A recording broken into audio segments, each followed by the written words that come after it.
আসসালামু আলাইকুম। দেখতে পাচ্ছেন পুঁইশাকের বিচি। এগুলো হচ্ছে একদম শীতের প্রথম দিকে যখন নতুন নতুন পুঁইশাকের বিচি বের হয় তখনই দেখতে পাচ্ছেন একদম কচি কচি। এই ভিডিওটাও অনেক দিন আগের একটা ভিডিও, মানে শীতের শুরুর দিকের একটা ভিডিও। তো শেয়ার করতে পারিনি আপনাদের সাথে, আমি একটু ব্যস্ত ছিলাম। তো এখানে দেখতে পাচ্ছেন সব কিছু নিয়ে নিয়েছি। পুঁইশাকের বিচিগুলো কেটে কুটে ধুয়ে পরিষ্কার করে নিয়েছি। আর চিংড়ি মাছ আগে থেকে আমার রান্না করা ছিল, সেগুলো নামিয়ে নিয়েছি। আজকে চিংড়ি মাছ দিয়ে পুঁইশাকের বিচিটা ভাজি করব। প্রতিবারে তো আপনাদের সাথে রান্না শেয়ার করি, এটার রেসিপি আমি অনেক শেয়ার করেছি। চিংড়ি মাছ দিয়ে রান্না শেয়ার করেছি, শুটকি দিয়ে রান্না শেয়ার করেছি। তো আজকে একটু ভাজি করব, সেই জন্য একটু শেয়ার করছি আপনাদের সাথে। তো এইখানে তো আমি রেগুলার যে মশলাগুলো আছে সবগুলোই দিয়ে দিলাম। প্রথমে তেলের মধ্যে হচ্ছে পেঁয়াজ রসুন দিয়ে দিয়েছি, তারপরে একটু হলুদের গুঁড়া, মরিচের গুঁড়া, ধনিয়া জিরার গুঁড়া আর লবণ দিয়ে দিয়েছি। আর মশলাটা কষানোর জন্য সামান্য একটু পানি দিয়ে দিয়েছি। মশলাটা কষাবো। আপনারা যদি একদম ফ্রেশ চিংড়ি মাছ দিয়ে ভাজিটা করেন তাহলে এই পর্যায়ে চিংড়ি মাছটা দিয়ে দিবেন, দিয়ে মশলার সাথে কষিয়ে নেবেন। আমি যেহেতু আগে থেকে রান্না করা চিংড়ি মাছ ব্যবহার করব, সেই জন্য আর চিংড়ি মাছটা দিলাম না।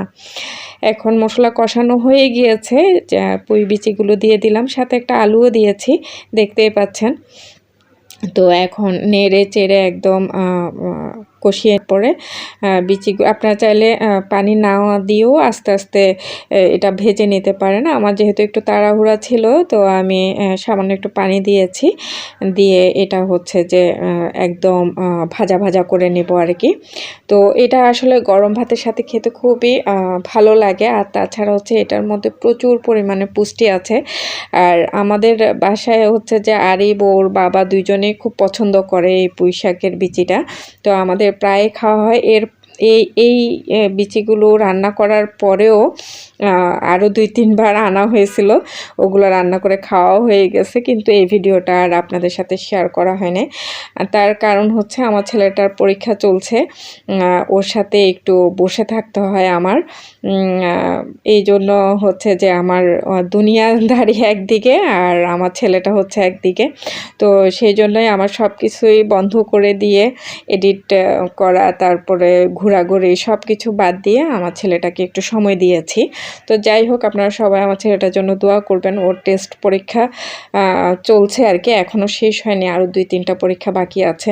তো যাই হোক, নামানোর আগে আমি একটা টমেটো দিয়ে দিয়েছি, কাঁচামরিচ দিয়ে দিয়েছি, দিয়ে একদম আর একটু ভাজা ভাজা করে নামিয়ে ফেলবো। আর এই তো হয়ে গেল আমার পুঁইশাকের বিচি ভাজা।